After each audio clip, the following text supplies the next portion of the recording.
truth, logic, common sense, that gut feeling, and yes, even a little psychoanalysis, as we are once again together, you and I, to discuss Chad and Lori Daybell.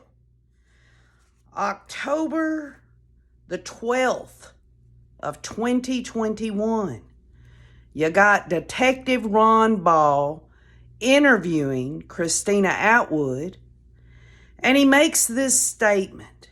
He says, quote, "Unfortunately, some people that could make sense of all this is not talking, or they're in jail and not talking." And then he goes on to say, "We cannot get the suspects to tell us what happened."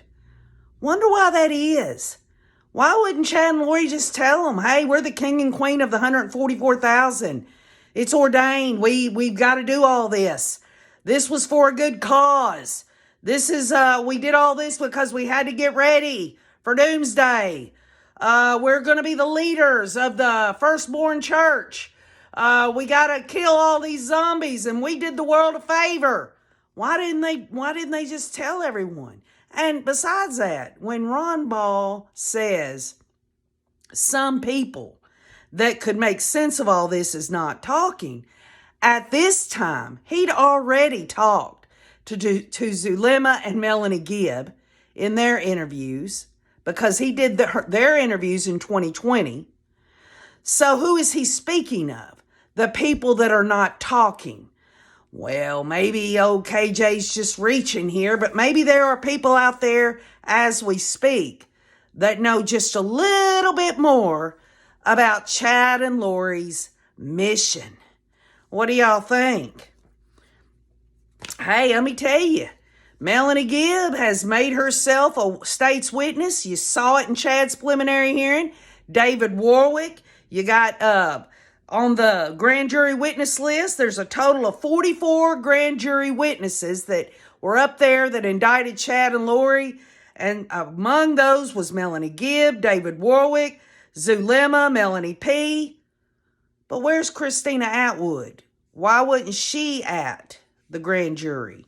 Or how about Serena Sharp or Nicole Earl, April Raymond? Why didn't they, when they interviewed Jason Mao, why didn't they go into things with him to try to understand this belief system a little bit better? Why was Jason Mao's interview so short? Wonder why that is. Well, I'll tell you what, we just learned at the last hearing that the state has turned over a witness list of 115 witnesses. So even if you had every one of the 44 at the grand jury coming and being taken part in the state's case against the Daybells, there are other witnesses that we don't know about. And by the way, just to let you know, there isn't any release of David Warwick's interview, and you know he had to have been interviewed. You also don't have Melanie P's interview with police released, right? Just something to keep in mind. And it's kind of interesting that April Raymond, I mean, why wouldn't they release her police interview? Did she have one? Wonder.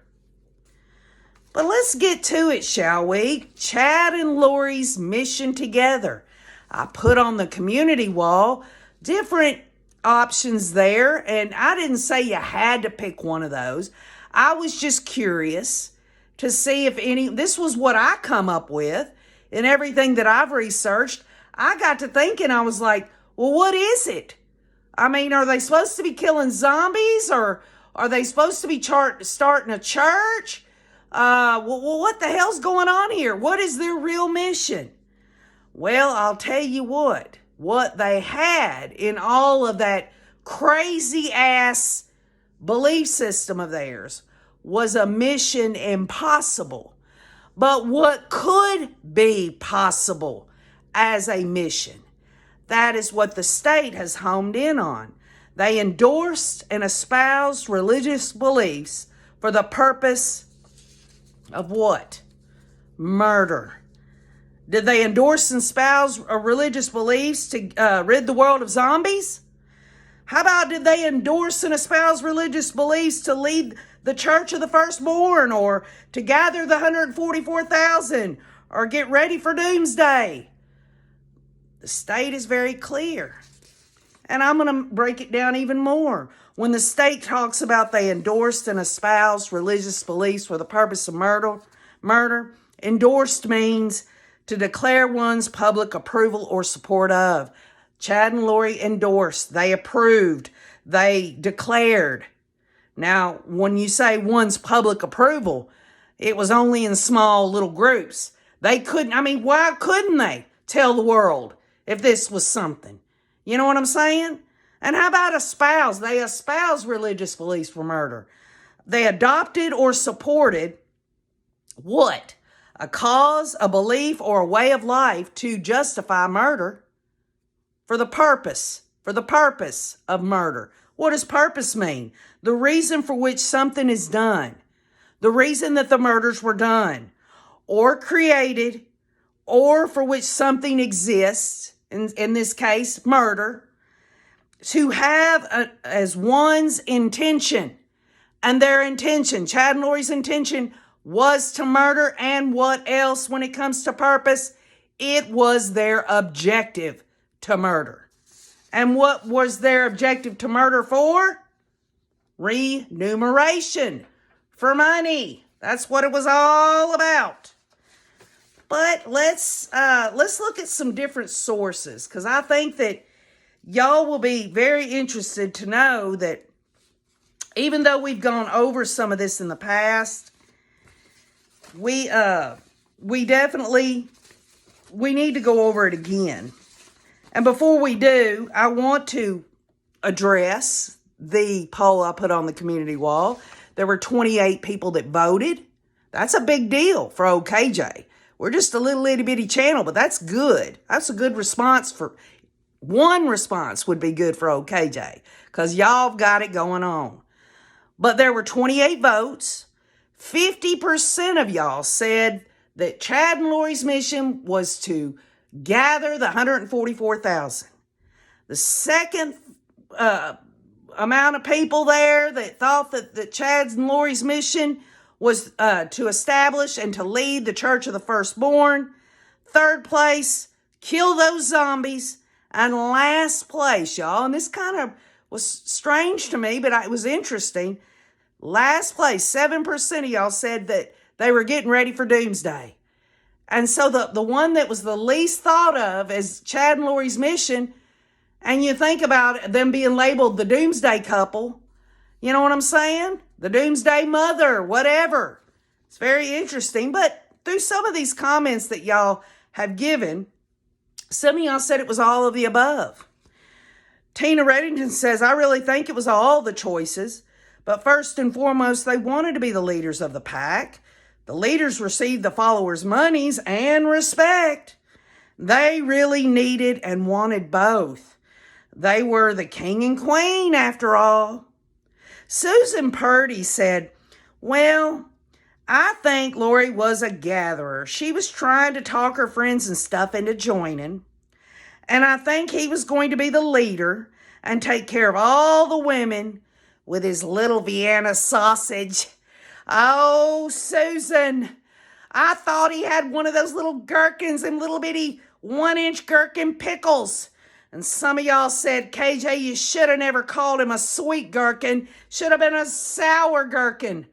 But I thought, anyway, it was interesting to say that little Vienna sausage, you know, the ones that you pull the little thing back and there's a little itty-bitty sausage in there. Susan. Erna Anspich says, I chose the zombies. Anyone who interfered with other plans they had, because until they could take out their opposition, it would be difficult to accomplish their goals. Besides, most of these zombies had money that Chad and Lori ended up with. It's hard to be a king and queen without some riches, says Erna Anspich. And y'all just, you know, they tried to take Charles out. They didn't get the money there. They tried to take Brandon out. Couldn't get no money from him. Tammy was the only one they got any money from, other than to say Lori continued to collect Social Security benefits off JJ and Tylee. But it wasn't that much. It wasn't like it was $400,000+ like old Chatty Boy got for his wife's murder. Kathy Benya says, I was going to say all of the above plus the life insurance. It amazes me that they were able to carry on like that without someone calling them out. It could have saved lives, and they deserve death. Carla says, I cannot feel myself clicking of any of these answers just because I think they use those reasons only for their own feelings of grandeur, greed, and lust, the power over people, or more the attention and admiration they wanted. Sorry, KJ, says Carla. Well, you didn't have to take part in that poll, Carla. I completely understand. You have a right to anything you want to say on this channel. Kathy Mama Bear says, I don't believe it was any of these. I haven't read the other answers yet, but I believe it was greed with a little lust thrown in for good measure. I truly believe more people would have been unalived if they had been allowed to continue. Paisley Dream says, I do think they wanted to be gatherers, but they wanted power more. And the best way to have power is to be a leader. So that's why I chose that answer. Arwen Hardy says to fulfill every selfish desire and feed their insatiable egos. Of course, without a thought or care for anyone else. To give themselves fully over to the demons they invited and entertained. All the choices in the poll were pathetic excuses and ridiculous labels that they touted, says Arwen Hardy. And last but not least, I can't pronounce this. It's HEHSBSBHHS, all of the above. So there you go on the, I guess, the differing views of what Chad and Lori's mission was together. But you know what? I think we've forgot a few things. I know I had when I was thinking about what this is really going to gear toward, and that is aggravating factors. In this case, the aggravating factor of murder for remuneration, which is murder for money. But remember this, y'all, we went over it, I know, maybe 1.5 years, 2 years ago.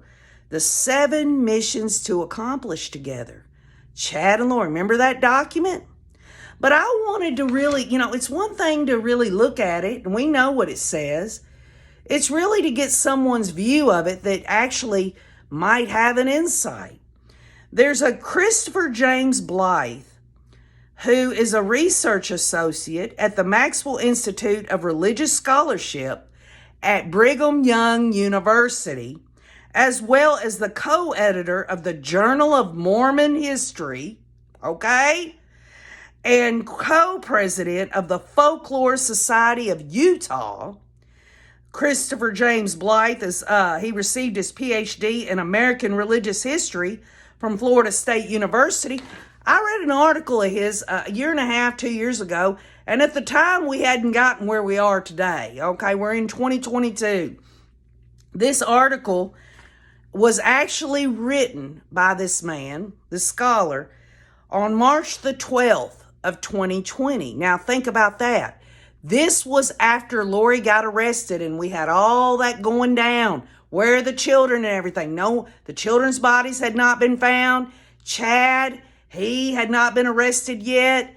And this was Christopher James Blythe's look into the 7 missions to accomplish together. The apocalypse was once part of the mainstream of the Church of Jesus Christ of Latter-day Saints. But as was the case with polygamy a few years prior, church leaders successfully pushed it to the periphery of the faith in the early 20th century. In the digital age, a network of authors, visionaries, conferences, and internet communities have forged a unique subculture immersed in prophecy and prepping for imminent disasters. This is not to say that the average Latter-day Saint doesn't believe in the approaching second coming. They do, but such beliefs are vague and set to occur in a remote future. Through a series of books, the earliest of which gained popularity during the Y2K panic, the LDS prophecy subculture developed its own unique expectations for the end that would become increasingly foreign to that of their fellow Latter-day Saints. Particularly, influential titles include Roger K. Young's As a Thief in the Night, which is 1990, John Pontius's Visions of Glory, One Man's Astonishing Count of the Last Days, which was 2012, and Julie Rose, A Greater Tomorrow, My Journey Beyond the Veil in 2014. The media has given this prophecy subculture unparalleled attention since December of 2019, when apocalyptic fiction author and visionary Chad Daybell and his new wife Lori Vallow, sometimes referred to as the Doomsday Couple, began to appear across various platforms. The details surrounding the disappearance of their children and 3 mysterious deaths, including their former spouses, are available at any number of major news sources across the country, but few of these outlets have been able to offer much insight into a document released last week, a numbered list that Chad sent to Lori in January of 2019, entitled 7 Missions to Accomplish Together, which reveals how their beliefs relate to the larger movement. Now, before I go into this, he says that in December of 2019, there was unparalleled attention of Chad Daybell and his new wife, Lori. Well, he fails, and maybe he just wanted to go down this line of thinking, but he should have put in there, they were starting to release podcasts before all of this. He could have included that. They were beginning their little journey of warping people's minds through conferences, through in-home meetings, through podcasts. So he left that out. And I don't know if this Christopher Blythe, who is at Brigham Young University, could possibly be an apologist for the LDS. I don't know. What I am saying is there were some things that he left out, and I'm not saying there's anything nefarious about that. It's just interesting. But he wants to explain. And this man, if anyone knows, he's a Mormon, he is LDS, he's at Brigham Young University, he's a religious scholar of religious history and such. He has a view that none of us do. Maybe some of y'all that are in that religion, maybe y'all see this, but I haven't seen anyone really share that. So I want to get this in, and here we go. The list as it appears in the document is as follows. Translate ancient records.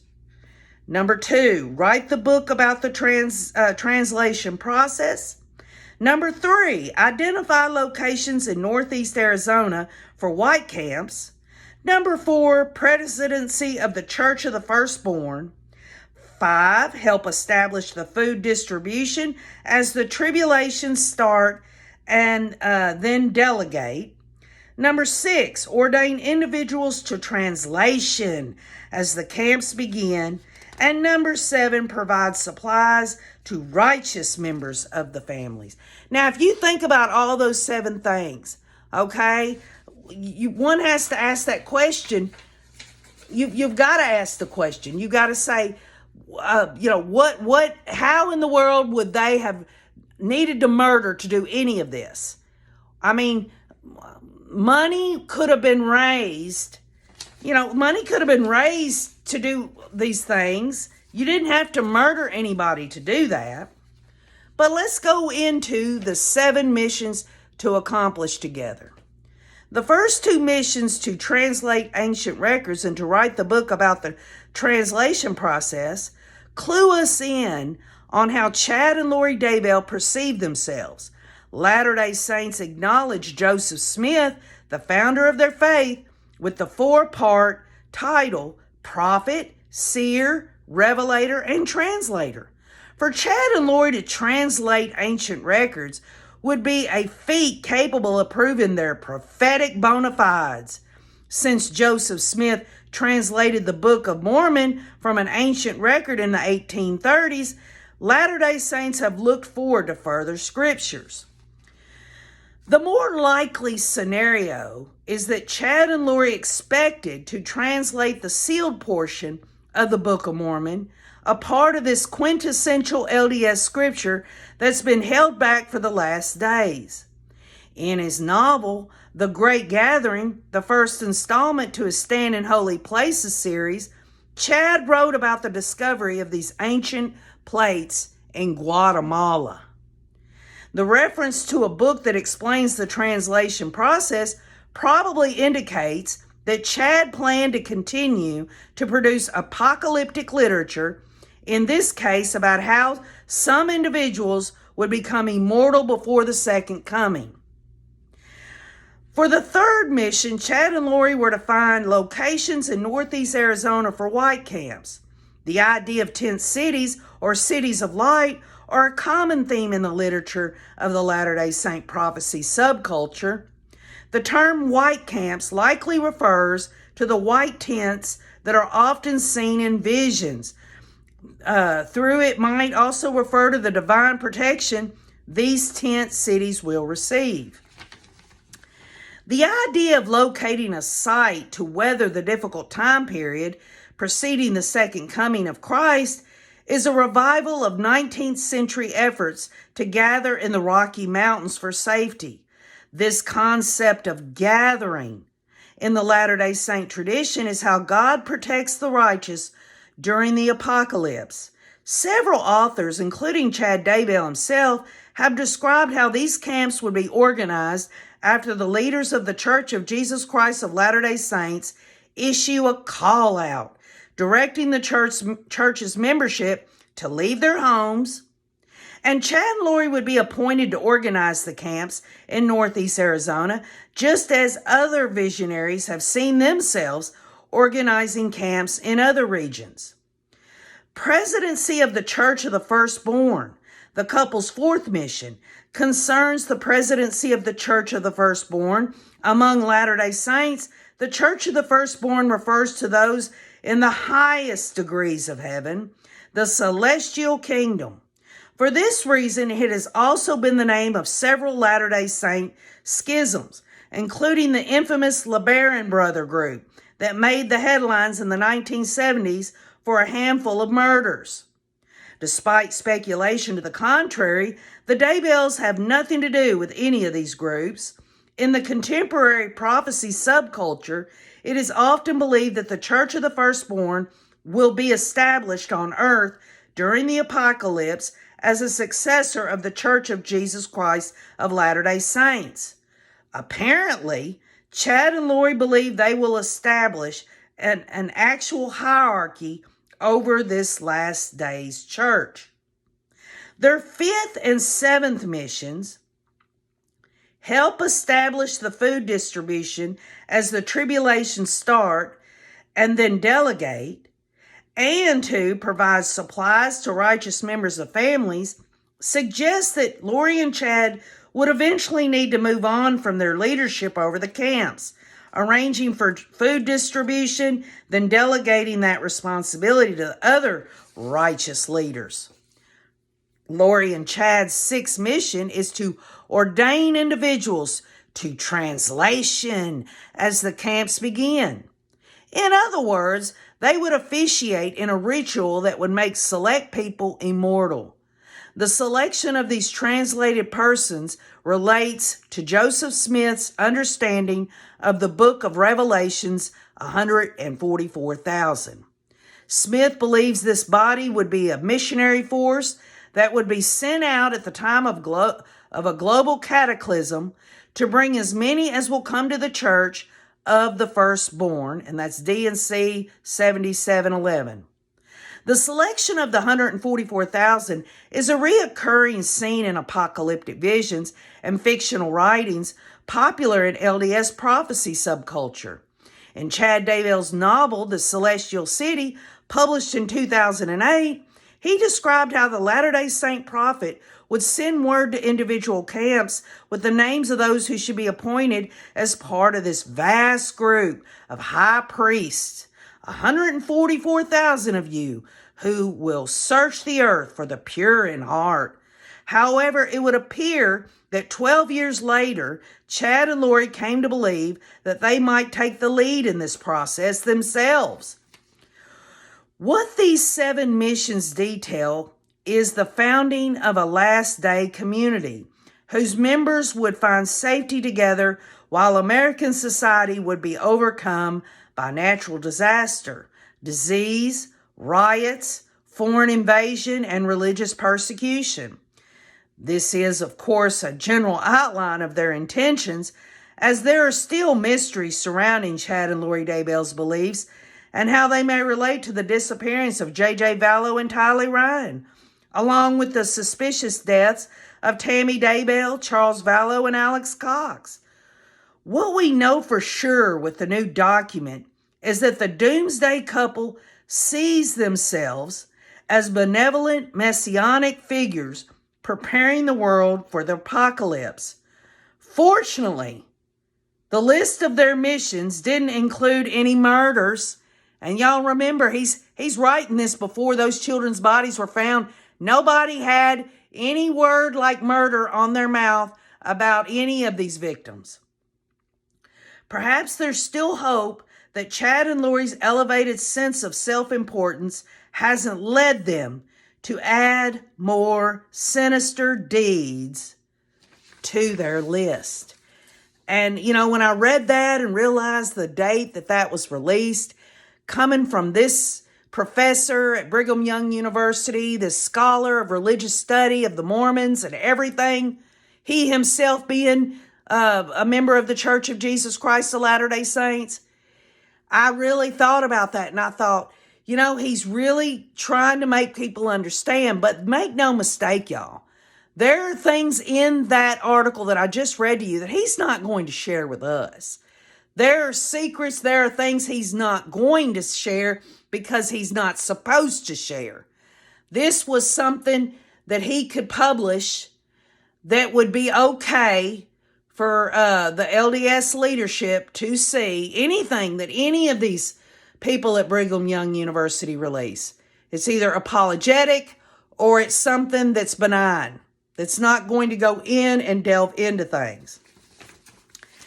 So he makes it out to be like Chad and Lori really thought they were all these things. And then at the end he says, well, let's just hope they don't add anything else, because I've tried to explain to you what I think these 7 missions to accomplish are. And folks, it was mission impossible. It wasn't going to happen. And the mission that was possible, unfortunately, was the mission to murder for remuneration, for money. That's the only thing that the mission was accomplished for them. None of the other stuff ever materialized. And again, let's just go back to the beginning of what I said. Why couldn't they tell people what they were all about? Why couldn't they? Because if that's normal for someone to have that kind of calling, if you want to call it that, in that religion, is it meant to be held in secret? That these people are, everything it seems is held in secret. But let's switch gears, because the state says their whole motive of all of this, they espouse these religious beliefs for the purpose of murder, and they list aggravating factors as murdering for money. And let's look at Detective Ron Ball's probable cause affidavit, which was June 29th of 2020, in the lens of these beliefs that really, if you think about it, Melanie Gibb kind of sat down and told them everything. So did Zulema, at least what they wanted law enforcement to know. Of course, they made it, they told them and explained what this or that was, but they always distanced themselves. They always said, well, this is what they meant, but I didn't believe that. Christina Atwood tells Detective Ball, Lori was just talking all these crazy beliefs, but yet she kept coming back. Christina Atwood kept coming back. And these other people kept coming back. So I'm looking through it, and I'm not going to go through it all. I'm only going to laser in on these crazy-ass beliefs. What was Chad and Lori's mission, right? In line item 18, in early 2019, Gibb was present with Lori Vallow during a telephone conversation between Lori and Chad. This conversation was in response. Okay, Lori and Chad were having this conversation was in response to what? A vision that Lori had. Now, could Lori have visions? Remember, Melanie Gibbs says, Lori says, I'm not good at any of this stuff. I'm not a visionary. Melanie Gibbs says, I'm not a visionary either. Could Lori have been a visionary woman? But the conversation was in response to a vision of Vallow that her husband, Charles Vallow, and her son, JJ, were going to die in a car accident by January 1st or 2nd of 2019, which did not happen. So I thought about that. Melanie Gibbs listening to Lori and Chad talk. It was after the 1st and 2nd of January, and they're discussing it. That this didn't happen. The car accident didn't happen. And what does Chad and Lori need more than anything besides endorsing and espousing? They need proof. They need proof that their vision's beyond the veil. Whatever, their powers. So Lori's translated being shit, whatever it is. And it said during and after the conversation, Lori told Melanie Gibb that Chad had informed her that while Charles had not physically died in an accident, his spirit had left his body and been replaced by another spirit, which was a dark spirit. And the dark spirit was named Ned Schneider, and we know this. But what I'm trying to bring out is that Chad and Lori's mission, they had to believe it themselves. Even if at the beginning of it, Lori was a little, I don't know if he's the devil. He sure is a good one. But they had to believe in it. And most importantly, if they were going to bring people in, they had to get them to believe it. So if Melanie Gibbs is over here saying, well, Lori told me that Charles and JJ were going to die in an accident on January 1st or 2nd of 2019 and it didn't happen. Well, what's the excuse, Lori? I thought your visions were real. I thought you had this power, whatever. Or if Chad was the one that told Lori that they were going to die in an accident. Why, right? We know that Melanie Gibb went on to say in her interview that they always came out with something about agency or whatever. But you see the original thing that they wanted to throw out there for themselves to each other to believe, along with Melanie Gibb or anyone else they were telling this stuff to. We know that it had to go from that. How are we going to make that real? If it didn't happen, we got to create something else for them to be the reason why that didn't happen. And now that we've got this new reason, whether it's agency or whether Charles was dead, he didn't get the accident and die, but he's been invaded with a spirit, now we've got to prove that. And this is along the trajectory of when they started inviting all these women together to do all these castings, these circles. Lori kept talking about it. Christina Atwood, Serena Sharp, Nicole Earle, April Raymond, all these people. They were telling them that Charles was invaded with a bad spirit. So you can't just tell somebody, hey, they're demon possessed and do nothing. You've got to prove it to them. Because where do they get the information that Charles has got this bad spirit in him? From Lori, from Chad. And so they have to make it become a reality. And so one way to do that is to coax these people into praying that the spirit would leave Charles's body. Y'all remember Zulema worked so hard on Charles. They wanted to believe this stuff. Then Gibb in line item 19 says, Gibb had informed law enforcement that the word zombie was introduced weeks after the initial conversation to describe an individual whose spirit has left their body and been replaced by another spirit. The new spirit inhabiting a person or zombie's body was always a dark spirit. And so that's interesting, don't you think? I mean, if you can be possessed with a dark spirit, I mean, I know in my faith, when someone accepts Jesus Christ into their heart, the Holy Spirit comes in, seals you unto the day of redemption. There can be good, the Holy Spirit. Why couldn't Chad and Lori have said there was a good spirit in Charles? Because again, they were trying to go down this road. Their mission, there's 7 missions to accomplish together, included we got to get these people out of the way. And they can't get them out of the way if the people have got good things in them, right? Line item 20. At some point after Gibb first learned this doctrine from Vallow and Daybell, she was informed by Lori and Chad that they believed it was their mission. Okay, now stop.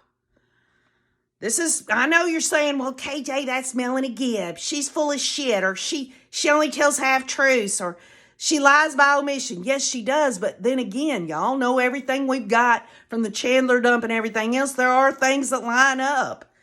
And it says that Lori and Chad believed it was their mission to rid the world of zombies.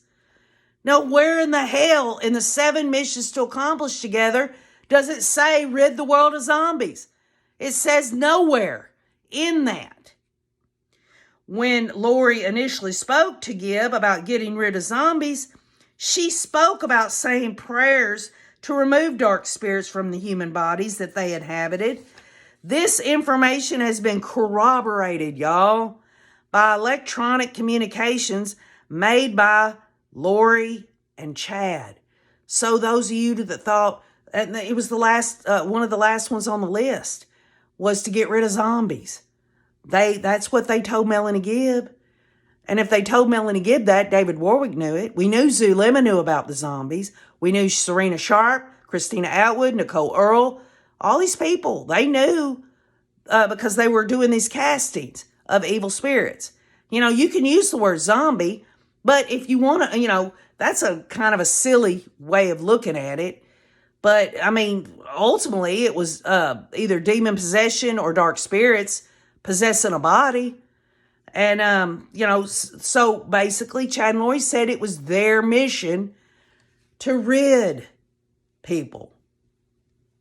And y'all know, Crescia K. Easton said it. Kay was, she was deemed dark. There were other people that were deemed, Kay Woodcock, Larry, police officers. There were other dark Canes. But they didn't dare go after them, did they?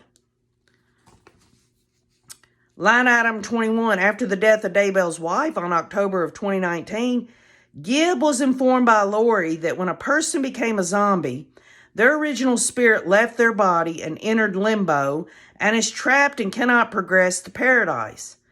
Lori then informed Gibb that for the person's original spirit to be freed from limbo, the person's physical body had to die. Despite the teaching that a physical body needed to die, Gibb reports she was never told by Lori or Chad that they planned to carry out a physical killing themselves. At the time Gibb was told this information by Lori, she was still under the belief that JJ was with his grandma, Kay Woodcock, and that Tylee was at BYU, Idaho. And you know what, y'all? That's where I part ways with Melanie Gibb. I know for a fact, in my heart of hearts, I don't care what anybody says, she did know. If Melanie P. in Ian's document can say these things, and Melanie P. was Lori's niece, and Melanie Gibb was Phoebe, I'm telling y'all, Melanie Gibb knew what all that meant. She knew that Chad and Lori were going to get rid of these zombies, and she went right along with it. In line item 23, Gibb has further informed me that she was told by Chad and Lori that they held the religious belief that they were part of the Church of the Firstborn. Okay, well, here we go. First, it's their mission to kill zombies. Now, they are the church. They're the part of the Church of the Firstborn, and their mission in the church was to do what? To gather the 144,000. Do y'all think I should have included on that poll all of the above? Because let me tell you something. All of those things that people think Chad and Lori, and it's Melanie Gibb seems to think it. Chad and Lori were speaking of it. Zulema talked about it. All these other women that were going to these castings talked about it. But really what it comes down to, y'all, again, the aggravating factor and the criminality of first-degree murder for the purpose of money. That's really all. It's that simple.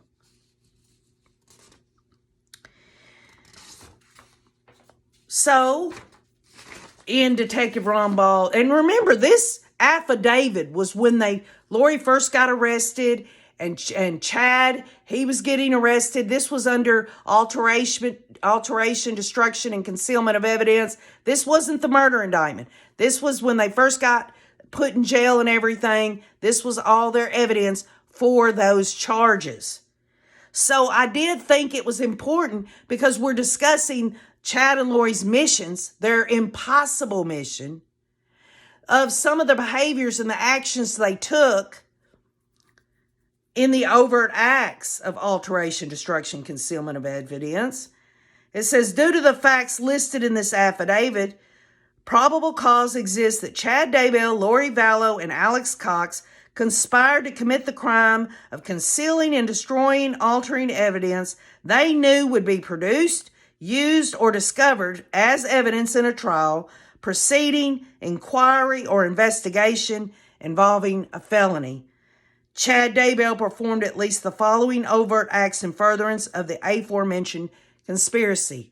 And again, the reason I bring this back, y'all, is because if you think about the 7 missions to accomplish together, you think about that. None of the things that these little actions, well, they weren't little, but these actions that they took toward anything had nothing to do with religion or the apocalypse or white tents or any of these things that were listed in those 7 missions to accomplish together. This all goes back to the possible and completed and successful mission to murder. Chad Daybell texted Tammy Daybell and told her about burning debris and burying a dead raccoon in the pet cemetery on September 9th of 2019. What does that have to do with the Church of the Firstborn? What does that have to do with gathering the 144,000? What does that have to do with setting up white camps? What does that have to do with food storage or helping people be translated so that they can do leadership abilities? Chad deceptively acted as if he did not know Lori very well and did not know Lori's phone number when questioned by police, despite the fact that they were married at the time. And again, you think about that. Just stop. What I just said, does that have anything to do with crazy ass religious, cultist, espousal, endorsement of beliefs for the purpose of murder? No. Alex Cox performed at least the following overt acts in furtherance of the aforementioned conspiracy. Told Rexburg police that JJ was with Kay Woodcock in Louisiana. How are you supposed to get from that to Alex going on in Chad's blessing to be with Zulema, and they're going to have this wonderful life wherever, they're going to start this church, whatever. Also, we know Alex Cox transported JJ from Madison County to Chad Daybell's property in Fremont County. Again, this is just a completed mission of murder. Has nothing to do with religion. Lori performed at least the following overt acts in furtherance of the aforementioned conspiracy. She telephoned Melanie Gibb and asked her to lie to police about the location of JJ, asked Gibb to create false evidence of JJ's existence and location, falsely informed the Rexburg police that JJ was in Arizona with Melanie Gibb, falsely informed law enforcement that Tylee was attending BYU, and refused to produce the children to Rexburg police or the Idaho Department of Health and Welfare as required by court order. And yes, y'all, the alteration, destruction, and concealment of those children. Those charges were dismissed because the indictment on first-degree murder in a death penalty case was absolutely, it would supersede the whole situation. But when you look at the actual manual physical behaviors of these people, how could that translate? No pun intended. How could that translate into them being the king and queen, or the priest or high priest, or the leaders of the firstborn, or the fact that they were zombie killers, or that they were gatherers of the 144,000, or that they were supposed to establish these white cities, these tents? They were supposed to translate these plates. And Chad discussed about how in one of his books, you'd find a new set of gold plates down in Guatemala. I think I've made my point on it, but mission impossible, okay? Mission impossible for Chad and Lori was their beliefs ever really being real, first of all, but all they had to do was basically have people around them, including each other to each other, believing it with their weak minds and their evil, allowing evil to enter into them. But the mission was possible for murder. Lori told a whole room of weak-minded people at Melanie Gibbs' in-home meeting that just because she got a temple recommend, that kept her from murdering Joe Ryan. And you have to stop and think about that.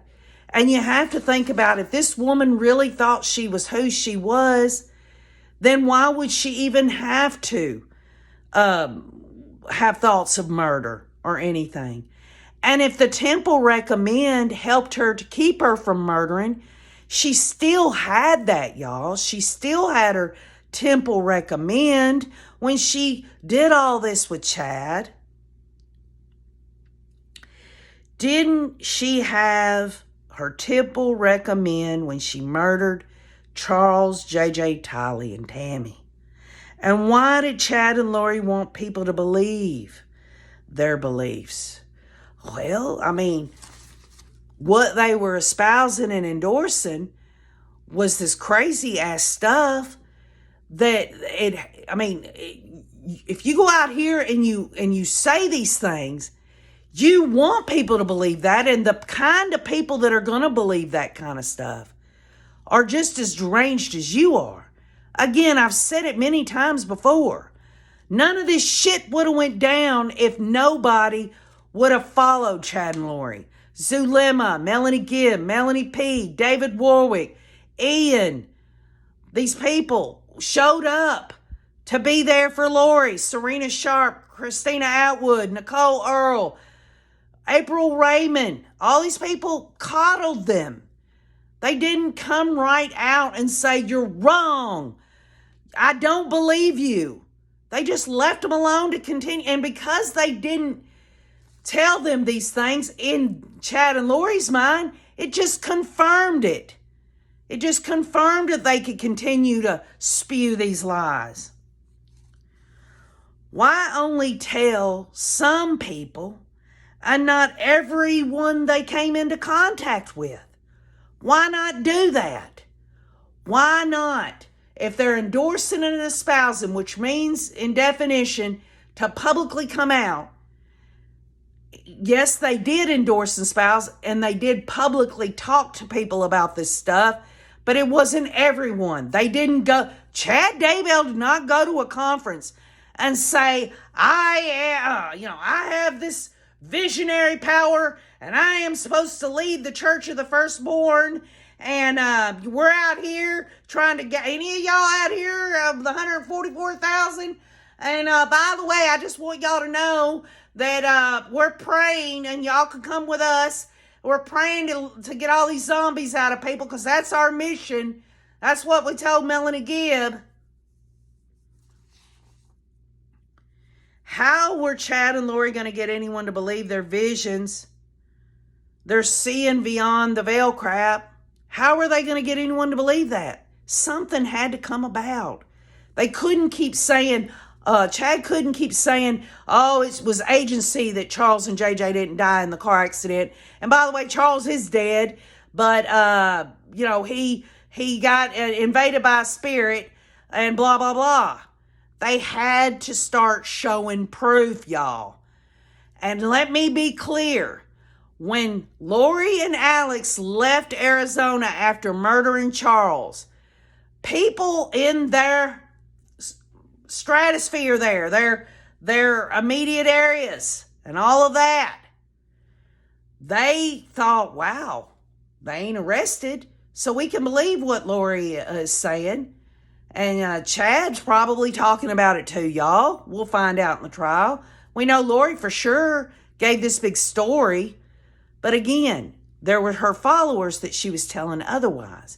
She was sitting back at the pool telling, Melanie Gibb or Zulema, and Alex was right there saying Charles had superhuman strength because he had a demon inside of him. They had to start making things real. So when I talk of murder for money, it was also a way for Lori and Chad to prove to themselves and others that they had basically fraudulently suckered into their cult, that this was all real.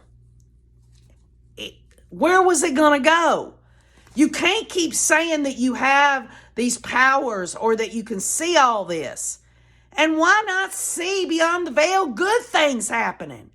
Why can't you see beyond the veil that JJ and Tylee need to go and live with Kay and Larry, or Tylee with Kobe? Or, why couldn't he see beyond the veil that, Lori was supposed to stay his wife, but in secret, because he still had to stay married to Tammy, and then he could play between the two. Couldn't do it. He couldn't do it. It had to come true. All the things that Chad and Lori were saying to one another, along with their followers, it had to come true for Charles and Tammy. Remember, Tammy, she's going to die all the way back to 2015. I mean, after a while of telling Julie Rowe or others that he has seen it, Chad has seen Tammy dying, there was a bunch of eye rolls. I mean, you got Julie Rowe over here telling everybody, it's the end of the world. This might be my last broadcast. There's going to be an earthquake. It's fixing to happen. She'd get a bunch of money, and the next thing you know, she'd say, well, agency has changed. Something's happened. There was a disruption or something. Some crazy-ass stuff. Maybe the years of Chad predicting Tammy's demise had to be dealt with by Chad when the point was that Lori proved to Chad how devoted she was about the fact that she killed the zombies inside of her own children. And now Chad needs to do the same for her. How was Lori going to convince anyone of her visions? How was Lori going to be able to convince anyone of her visions? I mean, or her translations, her being translated being. How can she convince people that? She could tell everyone all day long, I don't eat, I don't sleep, I'll go take a shower and the angels will do this. And when I go to the temple, they go through one wall and the next. The bottom line is what they were creating in terms of the content of their visions and everything, excuse me, was basically death to their loved ones, to JJ, Tylee, Tammy, and Charles. It had to come true. Chad and Lori had to convince each other through something they could see. It wasn't about just believing it anymore, just having faith that what Chad was telling Lori was the truth, or what Lori was telling Chad was the truth, or what Chad and Lori were telling their cult members was the truth. They had to have some meat behind it at some point. And it all began with praying for to leave the evil spirits. out of these bodies, to crushing up pills, to in Charles's drink, to all these other things. It really did come to a point where Chad and Lori wanted to prove to one another that they really were the priest and high priestess, that they could go on to do the 7 missions to accomplish together. And let me just throw this out here. What they did, they murdered for money, right? And the state has made that clear. But in my view, they murdered in a sacrificial way so that they could feel above taking, they say it, playing God.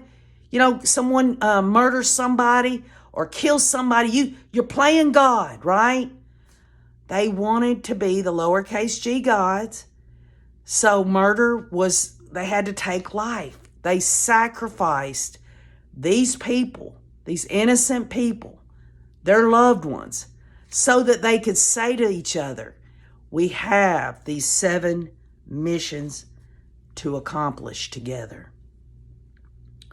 Again, y'all, they could have endorsed and espoused their crazy-ass beliefs at conferences, on paywalls. They could have made their money that way. They didn't have to murder anyone.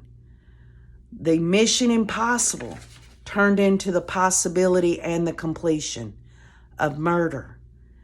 And yes, there was money involved. Yes, there was sex involved. And ultimately, what I'm trying to get at, y'all, is these 7 missions to accomplish together had nothing, absolutely nothing to do with zombies. It had nothing to do with, even in the 7 missions, it doesn't say anything about the 144,000. It doesn't say anything about,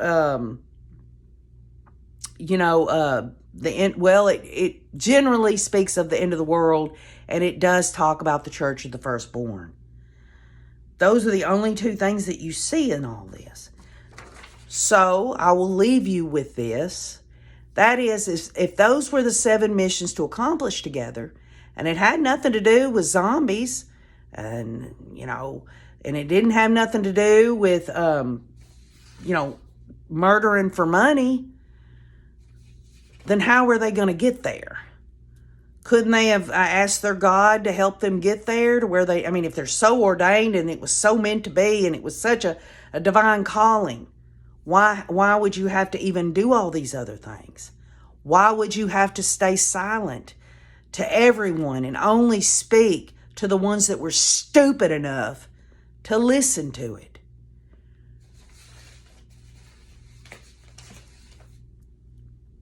Chad and Lori's mission was just pure evil. That's all it was.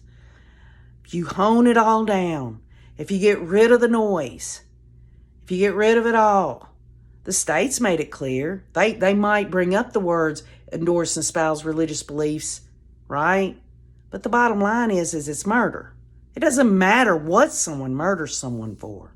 The fact is they use that as a cover.